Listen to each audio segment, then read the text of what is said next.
Guys, അപ്പോൾ ഇന്നത്തെ വീഡിയോയിൽ നമ്മുടെ രംഗോക്കു മരിച്ചില്ലെങ്കിൽ എന്തൊക്കെ കാര്യങ്ങൾ സംഭവിക്കും എന്ന ആ ഒരു വാട്ട് ഇഫ് സ്റ്റോറിയുടെ പാർട്ട് 2 ആണ് നോക്കാൻ പോകുന്നത്. പാർട്ട് 1 കാണാത്ത കൂട്ടുകാർ ആ വീഡിയോ കണ്ടതിന് ശേഷം ഈ വീഡിയോ കാണാൻ വേണ്ടി ശ്രമിക്കുക. പാർട്ട് 1ന്റെ ലിങ്ക് ഞാൻ ഇവിടെ മുകളിലായി കൊടുത്തേക്കാം. അപ്പോൾ എപ്പോഴും പറയുന്നത് പോലെ വീഡിയോ ഹൈപ്പും ലൈക്കും ചെയ്ത് ചാനൽ ഒന്ന് സബ്സ്ക്രൈബ് ചെയ്തേക്ക്. അപ്പോൾ ഒട്ടും സമയം കളയുന്നില്ല, ഡയറക്റ്റ് വീഡിയോയിലേക്ക് പോകാം.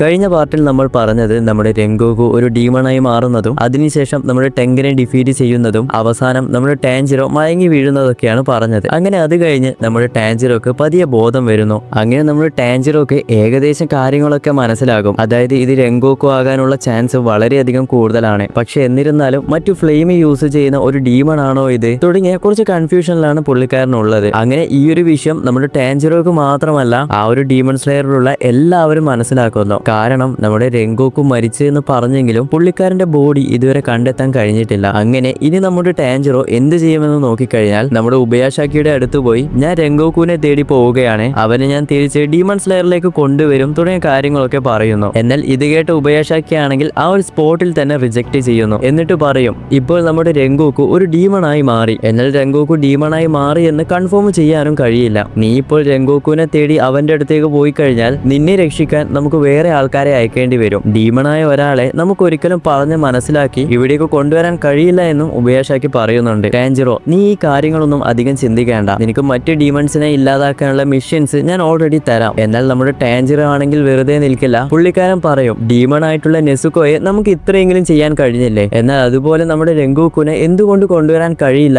തുടങ്ങിയ കാര്യങ്ങളൊക്കെ തിരിച്ചു പറഞ്ഞപ്പോൾ ഈ സമയം നമ്മുടെ ഉബയാഷാക്കി ഒന്നും പറയില്ല. നമ്മുടെ ടാൻജിറോ ആണെങ്കിൽ രണ്ടും കൽപ്പിച്ച് ഇതിനു വേണ്ടി റെഡിയാകും. കൂടാതെ നമ്മുടെ ടാൻജിറോ പോകുന്നതിന് മുൻപ് നമ്മുടെ രംഗോക്കുവിന്റെ ബ്രദറിനെയും ഒന്ന് കാണുന്നുണ്ട്. അങ്ങനെ രംഗോക്കുവിന്റെ ബ്രദറിനെ കണ്ട് നമ്മുടെ ടാൻജിറോ ആണെങ്കിൽ ഇപ്പോൾ നടന്ന സംഭവങ്ങളൊക്കെ പുള്ളിക്കാരനോട് പറയുന്നുണ്ട്. അങ്ങനെ ഇത് കേട്ട് നമ്മുടെ രംഗോക്കുവിന്റെ ബ്രദറിനാണെങ്കിൽ നമ്മുടെ ടാൻജിറോ രംഗോക്കുവിനെ കൊണ്ടുവരാൻ പോകുന്നു എന്നത് കേട്ട് ഒന്ന് സന്തോഷപ്പെടുന്നുണ്ടെങ്കിലും നമ്മുടെ രംഗോക്കുവിന്റെ ബ്രദർ കുറച്ച് വീക്ക് ആയതുകൊണ്ട് പുള്ളിക്കാരന് തന്റെ ഫാമിലിക്കോ അതുപോലെ തന്നെ തന്റെ ബ്രദറിനോ വേണ്ടി ഒന്നും ചെയ്യാൻ കഴിഞ്ഞിട്ടില്ല. ഞാൻ ഡീമൺ സ്ലെയർ ഇരിക്കാൻ യോഗ്യനല്ലാത്ത ഒരാളാണ്. എനിക്ക് മറ്റുള്ളവരെ പോലെ കൂടുതൽ കഴിവുകൾ ഇല്ലെങ്കിലും എനിക്കും എന്റെ ബ്രദറിനെ എങ്ങനെയെങ്കിലും സേവ് ചെയ്യണം. അതുകൊണ്ട് നിന്റെ കൂടെ ഞാനും വന്നോട്ടെ എന്ന് നമ്മുടെ ടാൻജിറോയോട് രംഗോക്കുവിന്റെ ബ്രദർ ചോദിക്കുന്നു. ഇത് കേട്ട് നമ്മുടെ ടാൻജിറോക്കാണെങ്കിൽ എന്ത് പറയണമെന്ന് അറിയില്ല. കാരണം ടാൻജിറോക്ക് അറിയാം ആ ഒരു രംഗോക്കു ഡീമൺ എത്രത്തോളം പവർഫുൾ ആണെന്ന്. അതായത് നമ്മുടെ ടാൻജിറോക്ക് തന്നെ തന്റെ ജീവൻ പോകുമെന്ന പേടിയിലാണ് ഉള്ളത്. അപ്പോൾ പിന്നെ നമ്മുടെ രംഗോക്കുവിന്റെ ബ്രദറിനെ എങ്ങനെ നമ്മുടെ ടാൻജിറോക്ക് സേവ് ചെയ്യാൻ സാധിക്കും എന്നൊക്കെ ഇങ്ങനെ ചിന്തിച്ചുകൊണ്ടിരിക്കുകയാണ്. അങ്ങനെ നമ്മുടെ രംഗോക്കുവിന്റെ ബ്രദർ പിന്നെയും പറയും എന്റെ ഫാമിലിക്ക് വേണ്ടി എനിക്കൊന്നും ചെയ്യാൻ ഇതുവരെ സാധിച്ചിട്ടില്ല.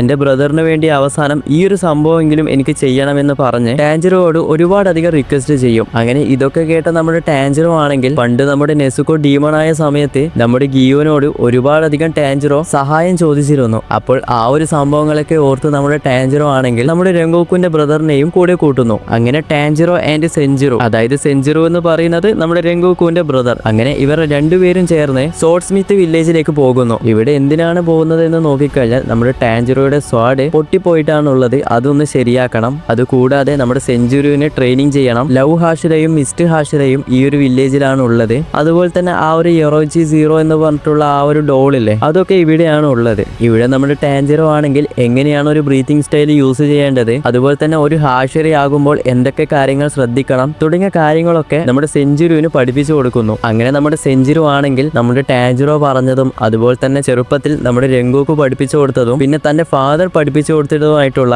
ഈ ഒരു ഫ്ലെയിം ബ്രീത്തിങ്ങും തുടങ്ങിയ കാര്യങ്ങളെ കുറിച്ച് ഓർത്ത് ട്രെയിനിങ് ചെയ്യാൻ വേണ്ടി തുടങ്ങുന്നു. അങ്ങനെ നമ്മുടെ സീരീസിൽ എന്താണോ സംഭവിച്ചത് അതുപോലെ തന്നെ നമ്മുടെ ടാൻജിറോ ആണെങ്കിൽ ആ ഒരു യൂറോച്ചി സീറോ ഡോളിന്റെ കൂടെ ഫൈറ്റ് ചെയ്യുകയും അതിൻ്റെ ഉള്ളിലുള്ള ആ ഒരു സ്വാഡ് എടുക്കുകയും അങ്ങനെ ഇതൊക്കെ നടന്നുകൊണ്ടിരിക്കുമ്പോൾ പെട്ടെന്ന് അപ്പർ മൂൺ 5ലുള്ള ഒരു ഡീമൺ ഇവിടേക്ക് വരുന്നു, അതായത് നമ്മുടെ ഗ്യോക്കോ. അങ്ങനെ ഗ്യോക്കോ ഇവിടെ വന്ന സമയത്ത് ഇത്തവണ നമ്മുടെ ടാൻജിറോയും അതുപോലെ തന്നെ മിസ്റ്റ് ഹാഷിരയും ലവ് ഹാഷിരയും 3 പേരും ഉണ്ടാകും. അങ്ങനെ 3 പേരും ചേർന്ന് ഈ ഒരു ഡീമണെതിരെ അറ്റാക്ക് ചെയ്യുകയാണ്. അങ്ങനെ ഈ ഒരു അറ്റാക്ക് ചെയ്യുന്ന സമയത്ത് ഡീമണ് മനസ്സിലാകും ഇവരുടെ കൂടെ തനിക്ക് പിടിച്ചു നിൽക്കാൻ കഴിയില്ല എന്ന്. അങ്ങനെ ഈ സമയത്ത് നമ്മുടെ ടാൻജിറോ ഡീമണിനോട് ചോദിക്കുന്നുണ്ട്, ഡീമൺ സ്ലെയറിൽ നിന്നും വന്ന ഒരാൾ നിങ്ങളുടെ കൂട്ടത്തിൽ ഡീമൺ ആയിട്ടുണ്ട്, അതിനെക്കുറിച്ച് നിനക്ക് എന്തെങ്കിലും അറിയുമോ എന്ന് ചോദിക്കുന്നു. എന്നാൽ ആ ഡീമൺ ആണെങ്കിൽ ഇതിനെക്കുറിച്ച് ഒന്നും പറയില്ല. പിന്നീട് നമ്മുടെ മിസ്റ്റ് ഹാഷിര ഡീമണിനെ അങ്ങ് വിരട്ടാൻ തുടങ്ങുന്ന സമയത്ത് അവൻ ഓരോന്നായിട്ട് പറയും നിങ്ങളുടെ ഇടയിലുള്ള ഒരുത്തൻ ഇവിടെ ഡീമൺ ആയി വന്നിട്ടുണ്ട്, അവനിപ്പോൾ നമ്മളെക്കാൾ പവർഫുൾ ആയിട്ടാണ് ഉള്ളത്. മൂസാൻ ആണെങ്കിൽ അവന്റെ മുകളിൽ വിശ്വാസം കൊടുത്തിട്ടാണ് ഉള്ളത്. പക്ഷെ അവൻ എന്തൊക്കെ ഡീമൺ ആണെന്ന് പറഞ്ഞാലും ഞാൻ അവനെ ഒരിക്കലും ഒരു ഡീമണായി ഉൾക്കൊള്ളില്ല എന്നൊക്കെ പറയുന്നു. അപ്പോൾ തന്നെ നമ്മുടെ ടാൻജിറോ അവൻ ഇപ്പോൾ ഉള്ള ലൊക്കേഷൻ ഏതാണെന്ന് ചോദിക്കുന്നു. ഇത് കേട്ട് ആ ഒരു ഡീമണും ഒന്ന് ഷോക്കായി പോകുന്നുണ്ട്. നിനക്ക് അവന്റെ കൈ കൊണ്ടാണ് മരിക്കാൻ താല്പര്യമെങ്കിൽ ഞാൻ അത് പറഞ്ഞു തരാമെന്ന് പറഞ്ഞ് നമ്മുടെ ടാൻജിറോ ആണെങ്കിൽ നമ്മുടെ ഡീമൺ രംഗോക്കുവിന്റെ ലൊക്കേഷൻ മനസ്സിലാക്കി അവിടേക്ക് പോകാൻ വേണ്ടി നിൽക്കുന്നു. അപ്പോഴാണ് നമ്മുടെ സെഞ്ചുരു അവിടെ വന്ന് ടാൻജിറോ ഞാനും നിന്റെ കൂടെ വരാമെന്നും പറയുന്നു. അങ്ങനെ ഇത് കേട്ട് നമ്മുടെ ടാൻജിറോ ആണെങ്കിൽ നീ ഇപ്പോഴും ഫ്ലെയിം ബ്രീത്തിങ് മാസ്റ്റേഡ് ചെയ്തിട്ടില്ല, അതുകൊണ്ട് നീ തൽക്കാലം ഈ ഒരു ലൗഹാഷിരന്റെ അടുത്ത് നിന്നാ മതി എന്ന് പറഞ്ഞ് നമ്മുടെ സെഞ്ചുരുയെ സമാധാനിപ്പിക്കുമ്പോഴാണ് പെട്ടെന്ന് അവിടെ ലൗഹാഷിര വന്ന് ടാൻജിറോ ഞാനും നിന്റെ കൂടെ വരാമെന്ന് പറയുന്നു. അതിനുശേഷം നമ്മുടെ ലൗഹാഷിര പറയും കാരണം നമ്മുടെ ടാൻജിറോക്ക് മുൻപ് തന്നെ നമ്മുടെ ലൗഹാഷിരയും അതുപോലെ തന്നെ രംഗോക്കും തമ്മിൽ നല്ലൊരു ബോണ്ട് ഉണ്ടായിരുന്നു. അതായത് ഒരു സ്റ്റുഡന്റ് സെൻസെ എന്ന് പറഞ്ഞിട്ടുള്ള ആ ഒരു ബോണ്ട് പോലെ തന്നെ നമ്മുടെ ലൗഹാഷിര ഇത്രയധികം പവർഫുൾ ആകാനുള്ള ഒരു കാരണവും നമ്മുടെ രംഗോക്കു ആണ്. പിന്നെ അതുപോലെ തന്നെ നമ്മുടെ ടാൻജിറോയേക്കാൾ കുറച്ച് പവർഫുൾ ആയിട്ടാണ് ഇവിടെ ലൗഹാഷിര ഉള്ളത്. അങ്ങനെ നമ്മുടെ ടാൻജിറോയും ലൗഹാഷിര അതായത് മിറ്റ്സുരിയും നമ്മുടെ സെഞ്ചുരുവും 3 പേരും ചേർന്ന് ആ ഒരു ഡീമൺ പറഞ്ഞ ലൊക്കേഷനിലേക്ക് പോകാൻ വേണ്ടി തുടങ്ങും. അങ്ങനെ അവിടെ എത്തിയപ്പോൾ അവിടെ ഒരു വലിയ ടെമ്പിൾ ആണ് ഉള്ളത്. ഇവിടെ 3 പേരും സ്പ്ലിറ്റ് ആയി നമ്മുടെ രംഗോക്കുവിനെ തപ്പി പോകാൻ വേണ്ടി തുടങ്ങും, അതായത് നമ്മുടെ ഡീമൺ രംഗോക്കുവിനെ. അങ്ങനെ നമ്മുടെ ടാൻജിറോ ഒറ്റയ്ക്ക് ഓരോ വഴിയിലൂടെ പോയി ആ ഒരു സ്മെൽ പവർ വെച്ച് ഏകദേശം നമ്മുടെ ഡീമൺ രംഗോക്കുവിന്റെ സ്മെല്ല് കിട്ടി അവന്റെ അടുത്തേക്ക് പോകാൻ നിൽക്കുമ്പോൾ തന്നെ പെട്ടെന്ന് നമ്മുടെ ഡീമൺ രംഗോക്കു നമ്മുടെ ടാൻജിറോയുടെ മുന്നിലായിട്ട് വരുന്നു. അങ്ങനെ നമ്മുടെ ഡീമൺ രംഗോക്കു നമ്മുടെ ടാൻജിറോ കണ്ട ഉടൻ തന്നെ നീ എന്താണ് ഇവിടെ ചെയ്യുന്നത് ടാൻജിറോ എന്ന് ചോദിക്കുന്നു. ഈ സമയം നമ്മുടെ ടാൻജിറോ ആണെങ്കിൽ ശരിക്കും നീ ആരാണ്? എന്നാൽ നമ്മുടെ ഡീമൺ രംഗോക്കു ഇതിനൊന്നും ഉത്തരം പറയില്ല. നീ ഇവിടെ നിന്ന് മരിച്ചിട്ടുണ്ടെങ്കിൽ ഈ ഒരു മരണത്തിന്റെ ഉത്തരവാദി ഞാനല്ല എന്നും പറയുന്നു. എന്നാൽ നമ്മുടെ ടാൻജിറോ ആണെങ്കിൽ വെറുതെ ഇരിക്കില്ല, തന്റെ സ്വാഡ് എടുത്ത് രംഗോക്കുമായി അതായത് ഡീമൺ രംഗോക്കുമായിട്ട് ഫൈറ്റ് ചെയ്യാൻ വേണ്ടി തുടങ്ങും. അങ്ങനെ ഇവരുടെ ഫൈറ്റ് സ്റ്റാർട്ടായി. ഇങ്ങനെ ഫൈറ്റ് പോകുന്ന സമയത്ത് നമ്മുടെ ടാൻജിറോക്ക് മനസ്സിലാകും ഇത് നമ്മുടെ രംഗോക്കു തന്നെയാണ്. കാരണം നമ്മുടെ ടാൻജിറോ ഫൈറ്റ് ചെയ്യുന്ന സമയത്ത് ഒരു ഡീമന്റെ കൂടെ ഫൈറ്റ് ചെയ്യാതെ മറ്റൊരു ഹാഷിരമായിട്ട് ഫൈറ്റ് ചെയ്യുന്ന ആ ഒരു ഫീലാണ് നമ്മുടെ ടാൻജിറോക്ക് കിട്ടുന്നത്. കൂടാതെ ആ ഒരു ഫ്ലെയിം ബ്രീത്തിങ്ങും. അങ്ങനെ ഫൈറ്റിന്റെ ഇടയിൽ നമ്മുടെ ടാൻജിറോ പറയും നിങ്ങൾ എന്തിനാണ് അവസാന നിമിഷം ഈ ഒരു സൈഡ് ചൂസ് ചെയ്തത്? ഡീമൺസിനെ ഇല്ലാതാക്കലാണ് നമ്മുടെ ലക്ഷ്യം, പിന്നെ എന്തിന് രംഗോക്കു നിങ്ങൾ ഇങ്ങനെ മാറി? അങ്ങനെ ഈ സമയം നമ്മുടെ ഡീമൺ രംഗോക്കു പറയും നീ ചോദിച്ച കാര്യങ്ങൾക്കൊന്നും എനിക്ക് ഉത്തരം പറയണമെന്നൊന്നുമില്ല, എന്റെ കൂടെ ഫൈറ്റ് ചെയ്ത് നിനക്ക് മരിക്കാനാണ് വിധി എന്നും പറയുന്നു. അങ്ങനെ ഇത്രയും സമയം വാട്ടർ ബ്രീത്തിങ് സ്റ്റൈൽ ഉപയോഗിച്ചിരിക്കുന്ന നമ്മുടെ ടാൻജിറോ ആണെങ്കിൽ സൺ ബ്രീത്തിങ്ങിലേക്ക് മാറുന്നു, അതായത് ആ ഒരു ഹിനോകാമി കാഗറ. അങ്ങനെ ഇത് കാണുന്ന നമ്മുടെ രംഗോക്കും ഷോക്കാകുന്നു. കൊള്ളാമല്ലോ, സൺ ബ്രീത്തിങ് ഒക്കെ യൂസ് ചെയ്ത് അപ്പർ മൂണിനെ വരെ ഡിഫീറ്റ് ചെയ്യാൻ കഴിവുള്ള ഒരു ഡീമൺ സ്ലെയറായി മാറിയല്ലേ നീ. പക്ഷെ നീ എന്തൊക്കെ ശ്രമിച്ചാലും അവസാനം എന്റെ കൈ കൊണ്ടാണ് മരിക്കാൻ പോകുന്നത്. അതായത് ഇവിടെ ഇവരുടെ ഫൈറ്റ് എങ്ങനെയാണ് പോകുന്നതെന്ന് നോക്കിക്കഴിഞ്ഞാൽ നമ്മുടെ രംഗോക്കു വാസസ് അക്കാസ എന്ന ഫൈറ്റ് ഇല്ലേ, അതിൽ നമ്മുടെ അക്കാസയാണെങ്കിൽ രംഗോക്കുവിന്റെ കൂടെ നല്ല ഫണ്ണായിട്ടല്ലേ ഫൈറ്റ് ചെയ്യുന്നത്. അതായത് അക്കാസയാണെങ്കിൽ തന്റെ മുഴുവൻ പവർ പുറത്തെടുത്തിട്ടില്ല. അതുപോലെ തന്നെയാണ് ഇവിടെ ടാൻജിറോയും ഡീമൺ ആയിട്ടുള്ള രംഗോക്കും ഫൈറ്റ് ചെയ്യുന്നത്. നമ്മുടെ രംഗോക്കു ആണെങ്കിൽ തന്റെ മുഴുവൻ പവർ പുറത്തെടുക്കുന്നില്ല, ടാൻജിറോ ആയിട്ട് നല്ല ഫണ്ണായിട്ടാണ് ഫൈറ്റ് ചെയ്യുന്നത്. അങ്ങനെ ഫൈറ്റിന്റെ ഒരു ഘട്ടത്തിൽ നമ്മുടെ ടാൻജിറോ ആണെങ്കിൽ അടികിട്ടി താഴെ വീണ് എന്റെ കൈകൊണ്ട് മരിക്കാനാണ് എനിക്ക് വിധി എന്ന് പറഞ്ഞ് നമ്മുടെ ഡീമൺ രംഗോക്കു ആണെങ്കിൽ നമ്മുടെ ടാൻജിറോയെ വെട്ടാൻ വേണ്ടി നിൽക്കുമ്പോൾ പെട്ടെന്ന് തന്നെ അവിടെ ലൗഹാഷിര വരുന്നു. അങ്ങനെ നമ്മുടെ ലൗഹാഷിരായിട്ടുള്ള മിറ്റ്സുരി പറയും നീ ഒരിക്കലും രംഗോക്കു അല്ല, നീ മുഴുവനായും ഒരു ഡീമണായി മാറി ക്യോജിറോ. നീ ഇനി ഒരിക്കലും പഴയതുപോലെ മാറില്ല, ഞാൻ ഏതറ്റം വരെ പോയാലും നിന്നെ ഇല്ലാതാക്കാതെ ഞാൻ ഈ ഒരു ഫൈറ്റ് അവസാനിപ്പിക്കില്ല എന്ന് പറഞ്ഞ് ലൗഹാഷിര വാസസ് ഡീമൺ ടാൻജിറോ എന്നൊരു ഫൈറ്റ് സ്റ്റാർട്ട് ആകുന്നു. ആദ്യം തന്നെ ഇവരുടെ ഫൈറ്റ് നല്ല ടൈറ്റ് ആയിട്ടാണ് പോകുന്നത്. നമ്മുടെ ഡീമൺ രംഗോക്കും വിട്ടുകൊടുക്കില്ല, ലൗഹാഷിരയും വിട്ടുകൊടുക്കില്ല. അങ്ങനെ രണ്ടുപേരും ഇങ്ങനെ ഫൈറ്റ് ചെയ്തുകൊണ്ടിരിക്കുമ്പോൾ നമ്മുടെ ലൗഹാഷിര തന്റെ ലിമിറ്റിനപ്പുറം എത്തിയ ആ ഒരു സമയത്ത് പതിയെ ആ ഒരു ഡീമൺ സ്ലെയർ മാർക്ക് പുറത്തു വരാൻ തുടങ്ങും. അങ്ങനെ ഇതുകൂടി ആയപ്പോൾ നമ്മുടെ ലൗഹാഷിരയാണെങ്കിൽ നമ്മുടെ ഡീമൺ രംഗോക്കുവിനെ ആഞ്ഞു വെട്ടാൻ വേണ്ടി തുടങ്ങും. അപ്പോഴാണ് നമ്മുടെ ഡീമൺ രംഗോക്കു ഇത്രയും സമയം ആ ഒരു ഫ്ലെയിം ബ്രീത്തിങ് വെച്ചാണ് ഫൈറ്റ് ചെയ്തത്. അതിൽ നമ്മുടെ രംഗോക്കു ആണെങ്കിൽ പതിയെ ബ്ലഡ് ഡീമൺ ആർട്ട് വെച്ച് തന്റെ ആ ഒരു ഫ്ലെയിം ബ്ലാക്ക് ഫ്ലെയിം ആക്കി മാറ്റുന്നു. അതായത് നമ്മുടെ നറൂട്ടോയിലെ അമത്തറസോ ഒക്കെ പോലെ നിങ്ങൾ വിചാരിച്ചാൽ മതി. അങ്ങനെ ആ ഒരു ഡാർക്ക് ഫ്ലെയിം ആണെങ്കിൽ നമ്മുടെ മിറ്റ്സുരിയെ മുഴുവനായും വിഴുങ്ങി ഒരൊറ്റ അറ്റാക്കിൽ തന്നെ മിറ്റ്സുരിയും ഇവിടെ ഡിഫീറ്റ് ആകുന്നു. പുള്ളിക്കാരിയും ഇവിടെ ഇഞ്ചേർഡായി ഒന്നും ചെയ്യാൻ സാധിക്കുന്നില്ല. അപ്പോഴാണ് ഒട്ടും പ്രതീക്ഷിക്കാതെ പെട്ടെന്നൊരു ചെറിയ ഫ്ലെയിം വന്ന് നമ്മുടെ ഡീമൺ രംഗോക്കുന് ചെറുതായി ഒന്ന് പൊള്ളുന്നു. അങ്ങനെ ഇത് ആരട എന്ന് പറഞ്ഞ് തിരിഞ്ഞു നോക്കുമ്പോഴതാ നമ്മുടെ ക്യോജിരോ രംഗോക്കുവിന്റെ ബ്രദറായിട്ടുള്ള സെഞ്ചുരോ രംഗോക്കു. അങ്ങനെ ഇത്രയും സമയം കാമായിട്ടുണ്ടായ നമ്മുടെ രംഗോക്കു പെട്ടെന്ന് നമ്മുടെ സെഞ്ചുരിയെ കണ്ടു ഒന്ന് ഷോക്കായി പോകുന്നു. അപ്പോൾ തന്നെ നമ്മുടെ സെഞ്ചുരോ പറയും നീ ഒരിക്കലും എന്റെ ബ്രദർ അല്ല, നീ ഇപ്പോൾ ഒരു പ്യുവർ ഡീമൺ ആണ്, നീ ഇപ്പോൾ പഴയതുപോലെ എന്റെ ബ്രദർ ആണെങ്കിൽ ടാൻജിറോയ്ക്ക് ഒരിക്കലും ഈ ഒരു അവസ്ഥ ഉണ്ടാകില്ലായിരുന്നു എന്നും പറഞ്ഞ് നമ്മുടെ സെഞ്ചുരോ ആണെങ്കിൽ ദേഷ്യത്തിൽ തന്റെ ആ ഒരു സ്വാഡ് എടുത്ത് രംഗോക്കുവിന്റെ അടുത്തേക്ക് ഓടി അറ്റാക്ക് ചെയ്യാൻ വേണ്ടി പോകും. എന്നാൽ ഇത് കാണുന്ന നമ്മുടെ ഡീമൺ രംഗോക്കു ആണെങ്കിൽ പെട്ടെന്ന് തന്നെ അവിടെ നിന്നും മറഞ്ഞ് നമ്മുടെ സെഞ്ചുരിയുടെ പുറകിലായി വരുന്നു. ഈ സമയം നമ്മുടെ ഡീമൺ രംഗോക്കുവിന്റെ ഫേസ് കുറച്ചൊന്ന് സെഡായിട്ടാണ് ഉള്ളത്. ഈ സമയം നമ്മുടെ രംഗോക്കു സെഞ്ചുറിയുടെ പുറകിലായി വന്ന് അവനെ വെട്ടാൻ വേണ്ടി നിൽക്കുന്ന ആ ഒരു സമയത്തതാ പെട്ടെന്ന് അവിടേക്ക് ഒരു ഫയർ വരുന്നു. ആ ഒരു ഫയർ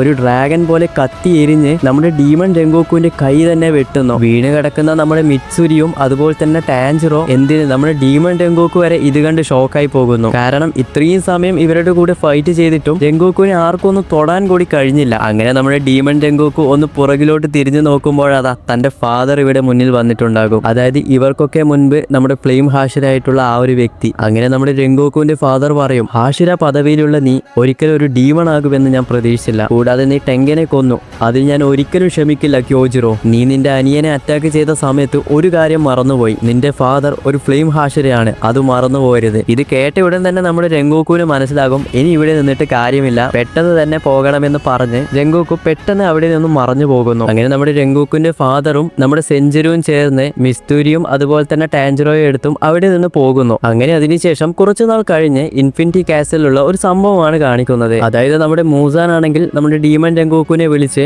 അവനോട് പല കാര്യങ്ങൾ സംസാരിക്കാൻ വേണ്ടി തുടങ്ങും. നമ്മുടെ മൂസാൻ പറയും, രംഗോക്കു ഞാൻ നിന്നെ പലതവണയായി സമൺ ചെയ്യുന്നു, നീ ആണെങ്കിൽ വരുന്നതുമില്ല. പക്ഷെ നീ എന്തൊക്കെ പറഞ്ഞാലും ഒരു ഹാഷിര ലെവലിലുള്ള ടെങ്കനെ നീ ഡിഫീറ്റ് ചെയ്തു, അത് വലിയൊരു കാര്യം തന്നെയാണ്. പക്ഷെ ഞാൻ നിന്നോട് ആവശ്യപ്പെട്ട ആ ഒരു ചെറിയ സംഭവം എന്താണ് ചെയ്യാത്തത്? അതായത് നമ്മുടെ മൂസാൻ ആണെങ്കിൽ രംഗോക്കുവിനോട് പറഞ്ഞ ഒരേ ഒരു കാര്യം നമ്മുടെ ടാൻജിറോയുടെ തല വെട്ടിക്കൊണ്ടുവരാൻ വേണ്ടിയാണ്. അങ്ങനെ നമ്മുടെ ഡീമൺ രംഗോക്കു പിന്നെയും ചോദിക്കും, നിങ്ങൾക്ക് ശരിക്കും ആ ടാൻജിറോയെ തന്നെയാണോ വേണ്ടത്? ആ ചെറിയ പയ്യനെ നിങ്ങൾ എന്തിനാണ് ഇത്ര പേടിക്കുന്നത് എന്ന് ചോദിക്കുന്നു. ഈ സമയം നമ്മുടെ മൂസാൻ പറയും, ഞാനൊരു ഡീമൺ കിങ് ആണ്, ഞാൻ എന്തിനാണ് അവനെ പേടിക്കുന്നത്? പക്ഷെ അവന്റെ ഉള്ളിലുള്ള ആ ഒരു പവർ, അതായത് അവനാണ് ആദ്യമായിട്ട് ഡീമൺ സ്ലെയർ മാർക്ക് വന്നത്. കൂടാതെ ആ ഒരു നെസുക്കോയെ പ്രൊട്ടക്ട് ചെയ്യുന്നതൊക്കെ ഇവനാണ്. ഡീമൺസിൽ അത്യാവശ്യം പവർഫുൾ ആയിട്ടുള്ള ഒരു ഡീമൺ ആണ് നെസുക്കോ, അവളും അവന്റെ കയ്യിലാണ് ഉള്ളത്. അങ്ങനെ ഈ സമയം നമ്മുടെ രംഗോക്കു പറയും, മൂസാൻ എന്തിനാണ് നീ ടാൻജിറോയുടെ പുറകിൽ പോകുന്നത്? അവനേക്കാൾ ഇമ്പോർട്ടന്റ് ആയ മറ്റൊരു വിഷയം നമുക്കുണ്ടല്ലോ. അങ്ങനെ ഇത് കേട്ട് മൂസാൻ, നീ എന്താണ് പറഞ്ഞു വരുന്നത് ക്യോജിറോ? അപ്പോൾ നമ്മുടെ രംഗോക്കു പറയും, നിങ്ങൾക്ക് ഇതിനൊരു അവസാനം കൊണ്ടുവരേണ്ടേ? എത്ര വെച്ചിട്ടാണ് നമ്മൾ ഇതിനുള്ളിൽ ഒളിച്ചു നിൽക്കുന്നത്? ഞാൻ പറയാൻ വന്നത് അത് തന്നെ. ആ ഒരു ബ്ലൂ സ്പൈഡർ ലില്ലി ഡീമൺസിനെ കംപ്ലീറ്റ് ആയിട്ടും ആ ഒരു സൺലൈറ്റിൽ കൊണ്ടുവരാനും നിങ്ങളെ ഒരു ഇമോർട്ടൽ ആക്കണമെങ്കിൽ ആദ്യം വേണ്ടത് അതാണ്. അങ്ങനെ ഇത് കേട്ട് നമ്മുടെ മൂസാനും ഒന്ന് ഷോക്കാകുന്നു. ഈ വിഷയങ്ങളൊക്കെ നീ എങ്ങനെ അറിഞ്ഞു ക്യോജിറോ? അങ്ങനെ ഇത് കേട്ട് നമ്മുടെ രംഗോക്കു ആണെങ്കിൽ ഒന്ന് ചിരിക്കുന്നതോടുകൂടി ഇന്നത്തെ ഈ ഒരു പാർട്ടും അവസാനിക്കുന്നു. ഓക്കെ, ഇനി നെക്സ്റ്റ് പാർട്ട് എന്തായിരിക്കും എന്ന് സത്യം പറഞ്ഞാൽ എനിക്കും അറിയില്ല. കാരണം ഞാൻ ഓൾറെഡി പറഞ്ഞില്ലേ, ഇത് ഞാൻ ചെയ്യുന്നതല്ല, മറ്റൊരു ക്രിയേറ്റർ ചെയ്തത് കണ്ട് അതാണ് ഞാൻ ഇവിടെ എക്സ്പ്ലെയിൻ ചെയ്തത്. ഇതിനപ്പുറം പുള്ളിക്കാരൻ ഒന്നും തന്നെ ഇതിനെക്കുറിച്ച് പറഞ്ഞിട്ടില്ല. അതുപോലെ തന്നെ മറ്റൊരു കാര്യം ഞാൻ നിങ്ങളോട് പറയാം, നമ്മുടെ ഈ ഒരു Naruto, dragon ball, demon slayer പോലുള്ള ആനിമയുടെ ഇതുപോലുള്ള വാട്ട് ഇറ്റ് സ്റ്റോറീസ് ഒക്കെ നിങ്ങളുടെ ഐഡിയയിലുണ്ടെങ്കിൽ നിങ്ങൾ എനിക്ക് ഇൻസ്റ്റാഗ്രാമിൽ മെസ്സേജ് അയച്ച് അത് അടിപൊളിയാണെന്ന് എനിക്ക് തോന്നിക്കഴിഞ്ഞാൽ നമുക്കത് വീഡിയോ ആയിട്ട് ചെയ്യാം. താല്പര്യമുള്ളവർ എന്തായാലും ഇൻസ്റ്റാഗ്രാം ഒന്ന് ഫോളോ ചെയ്ത് എനിക്ക് മെസ്സേജ് അയക്കുക. ഓക്കെ, അപ്പോൾ ഈ രംഗോക്കുവിന്റെ ബാക്കി സ്റ്റോറി എപ്പോഴാണോ വരുന്നത് ആ സ്പോട്ടിൽ തന്നെ ഞാൻ വീഡിയോ ആയിട്ടിടും. ഇത്രവരെ കണ്ടതിൽ ഈ ഒരു വാട്ട് ഇറ്റ് സ്റ്റോറിയെ പറ്റി നിങ്ങളുടെ അഭിപ്രായം എന്താണ്? മറക്കാതെ കമന്റ് ചെയ്യൂ.